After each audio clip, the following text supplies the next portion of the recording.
Hello everyone, అందరు ఎలా ఉన్నారండి? నేనైతే సూపర్ ఉన్నానండి. మీరు కూడా సూపర్ డూపర్గా ఉండాలని మనస్ఫూర్తిగా కోరుకుంటున్నాను. ఇవాళ మీకు మన ఛానల్లో హోటల్ స్టైల్ సాంబార్ ఎలా చేసుకోవాలో చాలా సింపుల్ ప్రాసెస్లో చేసి చూపిస్తానండి. ఒక్కసారి నేను చేసినట్టు సాంబార్ చేశారంటే మళ్ళీ ఇంకోసారి అయితే బయట తినరండి. అంత టేస్టీగా ఉంటుంది, ఇంట్లోనే చేసుకుంటారు అండ్ చాలా క్విక్గా కూడా అయిపోతుంది. సో ముందుగా ఒక గ్లాస్ కందిపప్పును అయితే మంచిగా వాష్ చేసుకుంటున్నాను. ఒక గ్లాస్ కందిపప్పుకి 2 గ్లాసులు వాటర్ అయితే కరెక్ట్గా సరిపోతాయండి. సో ఇలా మంచిగా ఒక 2-3 సార్లు అయితే వాష్ చేసుకోండి కందిపప్పును అనేది. సో వాష్ చేసుకున్న కందిపప్పులో ఒక గ్లాస్ కందిపప్పు కాబట్టి 2 గ్లాసులు వాటర్ అయితే కరెక్ట్గా సరిపోతాయండి. నేను చెప్పిన మెజర్మెంట్తో పప్పు ఉడకబెట్టుకుంటే, అంటే మరి లూజ్గా లేకుండా కరెక్ట్ కన్సిస్టెన్సీ ఉంటుంది గట్టిగా ఇలా అయితే. సో ఒక అరగంట అయితే పక్కన పెట్టేసుకుంటున్నానండి. ఒక అరగంట తర్వాత తీసి చూస్తే మనకి పప్పు అనేది మంచిగా నానిపోతుందండి. నానబెట్టుకోవడం వల్ల కందిపప్పు అనేది మంచి ఫ్లేవర్ ఉంటుంది అండ్ బాగా ఉడుకుతుంది అండ్ ప్లస్ మంచిగా డైజెషన్ అవుతుందండి. సో ఇప్పుడు నానబెట్టుకున్న కందిపప్పులో కొంచెం పసుపు అండ్ కొంచెం నెయ్యి వేస్తానండి. ఒక హాఫ్ స్పూన్ నెయ్యి వేస్తాను. చాలా చాలా బాగుంటుందండి. ఎప్పుడైనా పప్పు రెసిపీస్లో ఇట్లా సాంబార్ రెసిపీస్లో ఇలా లైట్గా కొంచెం నెయ్యి వేసుకుంటే ఫ్లేవర్ అయితే చాలా చాలా బాగుంటుంది. ఇంకా మనం నెక్స్ట్ వేసుకునే పని ఉండదు నెయ్యి అనేది. ఇక్కడ కొంచెం నెయ్యి వేసుకుంటాను. ఈ పప్పులో నెయ్యి ఫ్లేవర్ ఉంటుంది కాబట్టి మనకి తాలింపులు వేసిన తర్వాత మంచి స్మెల్ వస్తుంది, ఇల్లంతా సాంబార్ స్మెల్ అనేది మంచి ఫ్లేవర్తో. సో ఇప్పుడైతే ఒక 3-4 విజిల్ అయితే రానిస్తానండి సిమ్ ఫ్లేమ్లో పెట్టుకొని. నా కుక్కర్ త్వరగానే వస్తుందండి విజిల్ అనేది. సో అందుకే సిమ్లో పెడతాను. సో మంచిగా స్టవ్ ఆన్ చేసేసుకొని పప్పు ఉడకబెట్టేసుకుందామండి. సో ఇప్పుడు చింతపండు నానబెట్టుకుందాం ఈ లోపే. ఒక గ్లాస్ కందిపప్పుకి, అంటే నేను చూపించిన గ్లాస్ కందిపప్పుకి అంటే గిద్ద గ్లాస్ అనుకోండి. గిద్ద గ్లాస్కి మనం కరెక్ట్గా నిమ్మకాయ సైజ్ అంత చింతపండు కరెక్ట్గా సరిపోతుందండి. మరీ పలచగా కాకుండా సాంబార్ అనేది కొంచెం బాగుండేటట్టు చేసుకుంటే కరెక్ట్గా అయితే నిమ్మకాయ సైజ్ అంత చింతపండు సరిపోతుంది. ఒకసారి చింతపండు అయితే మంచిగా వాష్ చేసుకున్నానండి. వాష్ చేసుకున్న తర్వాత కొన్ని వాటర్ పోసేసుకొని మంచిగా నానబెట్టుకుంటున్నాను. కూరగాయ ముక్కలు సాంబార్ కాబట్టి మనం కూరగాయ ముక్కలన్నీ కట్ చేసుకుంటాం కదండి. నేను పప్పు ఉడికేలోపు మనకి చింతపండు అనేది నానిపోతుంది మంచిగా. సో ఇప్పుడు నేను సాంబార్ రెసిపీ కాబట్టి దాంట్లోకి బెండకాయ, దొండకాయ, పచ్చిమిర్చి అండ్ ములక్కాడలు, టమాటా అండ్ ఉల్లిపాయ వేసుకుంటున్నానండి. క్యారెట్ అండ్ సొరకాయ ముక్క కూడా. ఇవన్నీ వేసుకోండి. మీకు ఖచ్చితంగా మీకు హోటల్లో తింటే సాంబార్ ఎలా ఉంటుందో అంతే ఉంటుందండి. అన్ని కూరగాయలు కలిసిన ఫ్లేవర్ చాలా చాలా బాగుంటుంది పప్పులో. సో మంచిగా అయితే ఒక్కొక్కటి దాని తర్వాత ఒకటైతే కట్ చేసుకుంటున్నానండి. ముందుగా అయితే పచ్చిమిర్చి కట్ చేసుకుంటున్నాను. పచ్చిమిర్చి అలా వీడియోలో చూపిస్తున్నట్టు చీలికలుగా కట్ చేసుకుంటున్నానండి. నిజంగా చెప్తున్నానండి, ఇలా చేసుకుంటే అయితే ఖచ్చితంగా మీకు హోటల్లో తింటే సాంబార్ ఎలా ఉంటుందో అంతే ఉంటుంది. నేను ఎప్పుడు సాంబార్ చేసినా మా ఇంటి పక్కన మా ఫ్రెండ్ వాళ్ళ పిల్లలకి ఇస్తానండి. చాలా ఇష్టంగా తింటారు. అంత బాగుంటుంది నేను చేసే సాంబార్ అంటే. కొన్ని టిప్స్తో పాటు చెప్తానండి, వీడియోలో లాస్ట్ వరకు అయితే చూడండి. ఆ టిప్స్ పాటిస్తే ఖచ్చితంగా మీ సాంబార్ రెసిపీ కూడా హోటల్లో రెసిపీ లాగే వస్తుంది. ఇంట్లో వాళ్ళందరూ ఖచ్చితంగా మెచ్చుకుంటారండి. ఖచ్చితంగా అయితే అడుగుతారు ఇవాళ సాంబార్ బాగున్నాయని. సో ఉల్లిపాయలు కట్ చేసుకుంటున్నానండి. ఇప్పుడు ఉల్లిపాయలు ఎప్పుడు సన్నగా కాకుండా పప్పుచారులోకి సాంబార్లోకి ఇలా లావుగా కట్ చేసుకోండి. అప్పుడు ఉడికిన తర్వాత కూడా ముక్క అనేది ఎక్కడ చిదురు అవ్వకుండా ఉంటుంది. సో ఉల్లిపాయ ముక్కలు కూడా కట్ చేసుకున్న తర్వాత క్యారెట్ కూడా మనకి అంత కలగర్ గంపండి, అంటే అంత కలిపిన సాంబార్ కాబట్టి రౌండ్గా కట్ చేసుకుంటున్నాను. అదే పప్పుచారు అనుకోండి పొడుగుగా కట్ చేసుకుంటాను నేను. సో సాంబార్ కాబట్టి ఇలా రౌండ్గా అయితే కట్ చేసుకుంటున్నాను. ములక్కాడలను అయితే అలా కట్ చేసేసుకొని ముందే పెట్టేసుకున్నానండి ఫ్రిడ్జ్లో. అందుకే ఇలా కట్ చేసిన ముక్కలు ఉన్నాయి. సో పైన పీల్ అంతా తీసేసుకుంటున్నాను. ఇప్పుడు బెండకాయ, దొండకాయ అనేది వీడియోలో చూపిస్తున్నట్టయితే కట్ చేసుకున్నాను. మీరు సాంబార్ రెసిపీ చేస్తే ఖచ్చితంగా కూరగాయలు తెచ్చుకున్నప్పుడు చేసుకోండి సాంబార్ అనేది. అప్పుడు మంచిగా అన్నీ అవైలబుల్గా ఉంటాయి. సో ఇప్పుడు బెండకాయ, దొండకాయ కట్ చేసేసుకున్న తర్వాత సొరకాయ అనేది చిన్న ముక్క అయితే పైన పీల్ అంతా తీసేసి ఇలా వీడియోలో చూపిస్తున్నట్టు మీడియం సైజు ముక్కలుగా కట్ చేసుకుంటున్నానండి. సొరకాయ ముక్కలు మీకు ఎలా నచ్చితే అలా కట్ చేసుకోండి. బట్ సొరకాయ అయితే ఎవరు స్కిప్ చేయొద్దండి. సొరకాయ మంచి ఫ్లేవర్ ఇస్తుంది సాంబార్కి. సో లోపల ఉన్న కండ అయితే తీసేస్తానండి, వైట్ పార్ట్ అంతా. అది ఎందుకు తీస్తారో అయితే నాకు తెలియదండి. చిన్నప్పటి నుంచి మా అమ్మగారు తీస్తారు కాబట్టి నేను ఇంక అంతే తీస్తాను. అది వెయ్యరు మ్యాక్సిమం చాలామంది, ఎందుకో తెలియదు. మీకు ఎవరికైనా తెలిస్తే అయితే నాకు కింద కామెంట్ బాక్స్లో చెప్పండి. అలా పొడుగుగా అయితే కట్ చేసుకుంటున్నానండి. చిన్న చిన్న ముక్కలుగా కూడా కట్ చేసుకోవచ్చు మీకు నచ్చితే. అలా పొడుగుగా కట్ చేసుకుంటే ఏంటంటే ఉడికిన తర్వాత కూడా ముక్క అనేది బాగుంటుంది నంచుకుంటా తింటుంటే. సో టమాటాలు కూడా అలా వీడియోలో చూపిస్తున్నట్టయితే కట్ చేసుకుంటున్నానండి. నేనైతే ఈ రకంగా కాదండి, రకరకాలుగా అయితే పెడతాను, ఎప్పుడు ఒకేలా కాకుండా సాంబార్ రెసిపీ అనేది. ఇది ఒక స్టైల్ అండి, ఇదేమో హోటల్ స్టైల్. మళ్ళీ ఇంకోసారి ఇంకో స్టైల్లో చూపిస్తాను. ఇప్పుడు కొంచెం కరివేపాకు కూడా మంచిగా వాష్ చేసుకొని పక్కన పెట్టేసుకున్నానండి. ఇప్పుడు వెల్లుల్లి కూడా దంచి వేసుకుంటున్నాను. ఒక గ్లాస్ కందిపప్పుకి మనకి 6-7 వెల్లుల్లి అయితే కరెక్ట్గా సరిపోతుందండి. గ్లాస్ కందిపప్పు అంటే గిద్ద గ్లాస్ అండి, వీడియోలో చూపించాను కదా టీ గ్లాస్తో. వెల్లుల్లి కూడా అలా పొట్టు తీయకుండా దంచి పెట్టుకోండి, బాగుంటుంది అలా పొట్టుతో వేస్తే.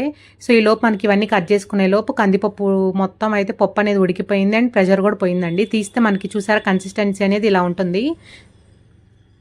సో మా పాప కొంచెం పప్పు తింటుంది కాబట్టి పాపకు కొంచెం పప్పు అయితే పక్కకు తీసేసానండి. తీసేసి ఇంకా ఆ పప్పు అయితే మంచిగా అయితే మెదిపేసుకున్నాను కదా. సో మెదిపేసిన పప్పులో మనం చింతపండు నానబెట్టుకున్నాం కదండి, చూసారండి ఎంత మంచిగా నానిపోయిందో ఈ లోపు. సో నానబెట్టుకున్న చింతపండుని మంచిగా అలా వీడియోలో చూపిస్తున్నట్టయితే స్క్వీజ్ చేసుకుంటున్నాను. మనకి ఎక్కడ తొలకలు లేకుండా ఇలా స్క్వీజ్ చేసుకోండి, చాలా బాగుంటుంది స్మూత్గా సాంబార్ అనేది. ఇప్పుడు దాంట్లో మళ్ళీ కొన్ని అయితే వాటర్ పోసుకున్నానండి. మీరు ఇంట్లో వాళ్ళు ఎలా తింటే సాంబార్ అనేది దానికి తగ్గట్టు కన్సిస్టెన్సీ అనేది చేసుకోండి. నేను మరీ పల్చగా కాకుండా మరీ ఒత్తుగా కాకుండా మీడియంగా అయితే చేశాను. మనకి బయట సాంబార్ ఎలా ఇస్తారో అలా. దాంట్లోనే కొంచెం అయితే కారం వేసానండి, మీ టేస్ట్కి తగ్గట్టు వేసుకోండి. నేను కొంచెం సాల్ట్ వేసుకున్నాను. ఒక గ్లాస్కి ఎప్పుడైనా ఒక గ్లాస్ కందిపప్పుకి 1 స్పూన్ కారం కరెక్ట్గా సరిపోతాయండి, ఎందుకంటే పచ్చిమిర్చి అవి వేస్తాం కాబట్టి. అండ్ 2 స్పూన్స్ అయితే మనకి సాల్ట్ సరిపోతుంది. ఐస్ క్రీమ్ స్పూన్ ఉంటుంది కదా, దాంతో ఒక 2 స్పూన్స్ అయినా 2.5 స్పూన్స్ అయినా కరెక్ట్గా సరిపోతుంది. మరి ఎక్కువ తినే వాళ్ళు అయితే 2.5 స్పూన్ వేసుకోండి, మీడియం అయితే 2 స్పూన్స్ వేసుకోండి ఐస్ క్రీమ్ స్పూన్తో ఒక గ్లాస్కి. దాంట్లో మళ్ళీ కొన్ని అయితే వాటర్ పోసుకున్నానండి. మనకు కరెక్ట్గా చెప్పాలంటే మనకి గిద్ద గ్లాస్తో ఒక 3 గ్లాసులు నీళ్ళు పోసుకోండి మీకు ఎప్పుడైనా సాంబార్ రెసిపీకి. మరీ పల్చగా కాకుండా కరెక్ట్గా వస్తుంది అలా పోసుకుంటే. ఒక గ్లాస్ కందిపప్పుకి 3 గ్లాసులు, అంటే చింతపండుతో కలిపి నీళ్లు కలిపి 3 గ్లాసులు అండి. మరి ఎక్కువ పోసుకున్నా కూడా పల్చగా ఉండి తినేటప్పుడు అంత మంచిగా ఉండదు. సో ఇప్పుడు మనం అంతే మొత్తం ప్రిపేర్ చేసేసుకున్నాం కదా, ఇంకా స్టవ్ మీద పెట్టేసి తాలింపు వేసేసుకోవడమే అండి. ఇప్పుడైతే నేను స్టవ్ ఆన్ చేసేసుకొని బాండీ పెట్టుకున్నాను. అది నెయ్యి చేసే బాండీ అండి, అందుకే కొంచెం లోపల అలా ఉంది. సో నెయ్యి కరగబెట్టి లోపల అలా అయిపోయింది. సో ఆ బాండీలోనే కొంచెం అయితే ఆయిల్ వేసుకున్నాను. మ్యాక్సిమం చాలామంది ఆయిల్ తక్కువ వేస్తారండి సాంబార్లో, నేను కొంచెం వేస్తాను, ఎందుకంటే నాకు కొంచెం ఆయిల్ ఉంటేనే బాగుంటుంది అనిపిస్తుంది సాంబార్ అనేది. ఎందుకంటే ముక్కలు ఉడికిస్తాం కదా ఆయిల్లో. ఆయిల్ మంచిగా హీట్ అయిన తర్వాత కొంచెం బియ్యం వేసుకున్నానండి. ఇదే అండి సీక్రెట్ రెసిపీ, సాంబార్స్లో ఇలా బియ్యం వేసుకుంటే మంచి ఫ్లేవర్ ఇస్తుంది. ఈ బియ్యం వేగుతున్నప్పుడే దాంట్లో కొన్ని మెంతులు వేసుకున్నాను. మెంతులు కూడా మంచిగా వేగిపోవాలండి, అంటే మంచి కలర్ రావాలి మెంతులు కూడా. అండ్ బియ్యం కూడా మంచిగా వేగుతుందండి వడియంలాగా, చూడండి. బియ్యం అండ్ మెంతులు మంచిగా అయితే వేపుకోవాలి, సిమ్లో పెట్టుకొని చేసుకోండి తాలింపు అనేది, బాగుంటుంది ఎక్కడ మాడకుండా. సో నేను ఎప్పుడు వేసినా ఏ రెసిపీలో అయినా మెంతులు అనేది పులుసుల్లో వేస్తానండి, బాగుంటుంది పులుసు రెసిపీలకి మెంతులు అనేది. సో మంచిగా మెంతులు అండ్ బియ్యం కూడా వేగిన తర్వాత దాంట్లో దంచి పెట్టుకున్న వెల్లుల్లి అయితే వేసుకున్నానండి. వెల్లుల్లి పొట్టుతోనే వేసుకోండి, మళ్ళీ చెప్తున్నాను. సాంబార్ చేసిన పప్పుచారులు చేసిన బాగుంటుంది పొట్టుతో వేసుకుంటే ఫ్లేవర్. ఇప్పుడు వెల్లుల్లి కూడా వేగిపోయింది కదండి. వెల్లుల్లి కూడా వేగిపోయిన తర్వాత మనం కట్ చేసి పెట్టుకున్న కూరగాయ ముక్కలు ఉంటాయి కదండి, అవన్నీ ఒకేసారి వేసేసుకోండి. ఒక్కొక్కటి వేసుకున్నా పర్లేదు, ఒక్కొక్కసారి మొత్తం ఒకేసారి వేసుకున్నా పర్లేదండి. కొంతమంది ఏమో ఉల్లిపాయలు పచ్చిమిర్చి వేగిన తర్వాత కూరగాయ ముక్కలు వేస్తారు, నేనేమో మొత్తం ఒకేసారి వేస్తానండి. అలా వేసినా కూడా కరెక్ట్గా మొత్తం ఉడికిపోతాయి ఒకేసారి. మంచిగా అయితే ఒకసారి అలా కలిపేసుకుంటున్నాను. అక్కడ కొంచెం లైట్గా ఉప్పు అండ్ కొంచెం కారం వేసుకోండి, అప్పుడు ముక్కలకు పడుతుంది. నేను ఆ రోజు ఎందుకో వేయలేదు, ఎప్పుడు వేస్తాను మర్చిపోయినట్టున్నా. లైట్గా కొంచెం ఉప్పు అండ్ కొంచెం కారం వేసుకోండి, అప్పుడు ముక్కలకి పడుతుంది. ఓకేనా, అది ఎవరు స్కిప్ చేయొద్దండి, అది అప్పుడు ముక్కలకి పట్టి బాగుంటుంది సాంబార్ అనేది. సో మంచిగా అయితే మూత పెట్టుకుంటూ తీసుకుంటూ ఒక 5 మినిట్స్కి ఒకసారి అలా తీసుకుంటూ ఉంటుంటే ఎక్కడ మనకు అడుగంటకుండా ముక్క అనేది చిదరకుండా మొత్తం ఈవెన్గా అయితే ఉడికిపోతుందండి. చాలామంది నీళ్ళల్లో ఉడకబెట్టుకుంటారు కదండి, నాకు అలా చేసుకునే కన్నా ఇలా తాలింపులో ఉడికితేనే బాగుంటుంది అనిపిస్తుంది, అంటే ఆయిల్లో వేగితే. ఇప్పుడు నేను పప్పుచారు అయితే ములక్కాయ ముక్కలు ఉడకబెడతానండి. ఇలా సాంబార్ రెసిపీ చేస్తే మాత్రం నేనైతే ఆయిల్లోనే మంచిగా అయితే మగ్గిస్తాను, అలా ఆయిల్లో మగ్గిన సాంబారే బాగుంటుందండి. సో మంచిగా అయితే కూరగాయ ముక్కలని మంచిగా వేగిపోతాయండి, అంటే మనకి ఇక్కడే 60% అయితే ఉడికిపోతాయి ముక్కలు అనేవి. సో మిగతా పర్సెంట్ అనేది మనం ఉడికిచ్చేటప్పుడు లాస్ట్కి ఉడికిపోతాయండి.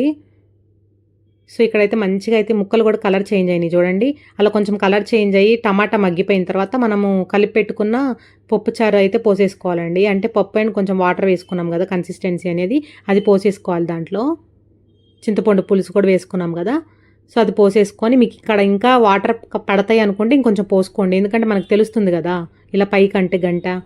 సో మళ్ళీ ఉడికేటప్పుడు కొంచెం పలచగానే ఉంటుందండి, కొంచెం సేపటికి చిక్కబడిపోతుంది. అదే కొంచెం మరీ మనం పలచగా తీసుకుంటే కొంచెం లైట్గా తినేటప్పటికి బాగుంటుంది. దాంట్లోనే కొత్తిమీర కాడలు ఉంటాయి కదండి, కొత్తిమీర కాడలు వేసుకోండి. పప్పుచారు ఇట్లా ఉడికేటప్పుడు భలే మంచి ఫ్లేవర్ ఇస్తుంది, ఇల్లంతా మంచి స్మెల్ వస్తుందండి కొత్తిమీర కాడలతో ఉడికితే సాంబార్ అనేది. చాలామంది కాడలు పడేస్తారు కదా, ఈసారి అయితే పడేయకండి. కాడలు ఇలా పప్పుచారుల్లో సాంబార్లో రసంలో వేసుకోండి, కాడలు భలే మంచి ఫ్లేవర్ ఇస్తాయి. సో కొత్తిమీర కొంచెం నేను ఎక్కువ వేసుకుంటానండి, మీకు తగ్గట్టు మీరు వేసుకోండి, ఎందుకంటే కొత్తిమీర ఫ్లేవర్ నాకు చాలా ఇష్టం. సో కొత్తిమీర అయితే మంచిగా అయితే ఒకసారి అలా వేసేసుకొని సన్నగా కట్ చేసుకొని ఒకసారి అయితే సాంబార్ని మంచిగా అయితే ఒకసారి కలిపేసుకొని ఇప్పుడు మూత పెట్టి మంచిగా మరిగిద్దామండి, అంటే ఆ కొత్తిమీర ఫ్లేవర్ మంచిగా పడుతుంది ఇప్పుడు. సో మూత పెట్టేసుకొని మరిగించుకుంటున్నాం కదా. సో అలా ఒకటికి 5 మినిట్స్కి ఒకసారి 10 మినిట్స్కి ఒకసారి తీసి కలుపుకుంటూ ఉంటుంటే మనకి ముక్క అనేది ఈవెన్గా అయితే ఉడుకుతుందండి. ఒకేసారి మనము 10 మినిట్స్కి ఒకసారి 15 మినిట్స్కి ఒకసారి అలా కాకుండా 10 మినిట్స్కి ఒకసారి 5 మినిట్స్కి ఒకసారి తిప్పుకుంటుంటే ముక్క అనేది ఎక్కడ గట్టిగా లేకుండా ఈవెన్గా ఉడికిపోతుంది. చూసారండి మన సాంబార్ ఎంత టేస్టీగా కనిపిస్తున్నాయో. చాలా చాలా బాగుంటుందండి. ట్రస్ట్ మీ, ఒకసారి నేను చేసినట్టయితే చేయండి. ఈ టిప్ అయితే మీరు లాస్ట్ వరకు అయితే చూడండి. నేను చేసిన సాంబార్స్లో ఇదొక మంచి సాంబార్ రెసిపీ అండి. లాస్ట్లో మీకు ఒక టిప్ చెప్తాను ఈ సాంబార్కి. ఈ సాంబార్ పౌడర్ ఎవరికైనా కావాలనుకుంటే దీంట్లో వేసేది నాకు కింద కామెంట్ బాక్స్లో చెప్పండి, మీకు ప్రిపేర్ చేసి చూపిస్తాను. నేను చేసే సాంబార్ పౌడర్ చాలా చాలా బాగుంటుందండి. సో ఈ పక్కన పెట్టేశానండి. అది మరుగుతున్న లోపే తాలింపు వేస్తాను. ఈ తాలింపే మంచి ఫ్లేవర్ ఇస్తుంది. అంటే మనము ముక్కలు వేగేటప్పుడే తాలింపు వేసుకుంటాం కదా, అలా వేయకుండా ఈసారి ఎప్పుడైనా సాంబార్ చేసేటప్పుడు అదొక స్టైల్ అండి, ముక్కలతో వేసే తాలింపు. ఇదొక స్టైల్. నేను హోటల్ స్టైల్ కాబట్టి ఇలా చూపిస్తున్నాను. సో ఇప్పుడు అయితే ఒక స్టవ్ ఆన్ చేసేసుకొని చిన్న కళాయి పెట్టుకున్నాండి. దాంట్లో కొంచెం ఆయిల్ వేసుకొని దాంట్లో ఎండుమిర్చి వేసుకున్నాను. ఎండుమిర్చి మంచిగా వేగుతున్నప్పుడే దాంట్లో తాలింపు దినుసులు వేసుకుంటున్నానండి. మనం కూరకు వేస్తాం కదా, పచ్చెనపప్పు, మినప్పప్పు, ఆవాలు, జీలకర్ర అనేది ఇక్కడ వేసుకుంటున్నాను. అవి మంచిగా అయితే వేగాలండి. అవి మంచిగా వేగుతున్నప్పుడే దాంట్లో కొంచెం కరివేపాకు వేసుకున్నాను. ఇక్కడ కరివేపాకు వేసుకొని మంచి ఫ్లేవర్ ఇస్తుంది మనకి ఇల్లంతా.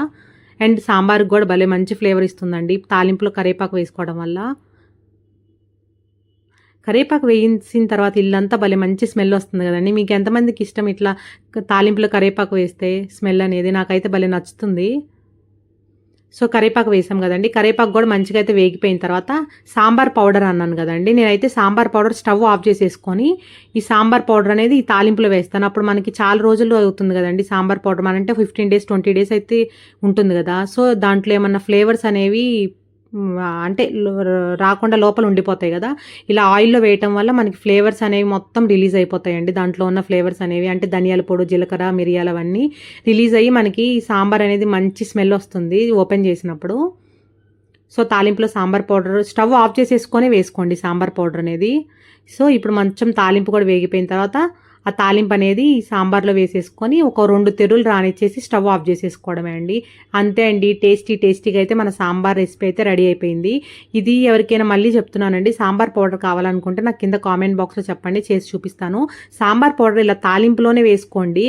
అంటే స్టవ్ ఆఫ్ చేసేసుకొని ఆ వేడికే వేయండి తాలింపులో సాంబార్ పౌడర్ అనేది. మళ్ళీ చెప్తున్నాను, మంచి ఫ్లేవర్ ఇస్తుంది. ఇదే ఒక టిప్ అండి మన హోటల్ స్టైల్ సాంబార్కి. మంచిగా దాంట్లో ఉన్న ఫ్లేవర్స్ అన్నీ రిలీజ్ అవుతాయండి ఆ వేడికి మనం వేయటం వల్ల. మీరే చూస్తారు కదా, ఒకసారి వేసి చూడండి.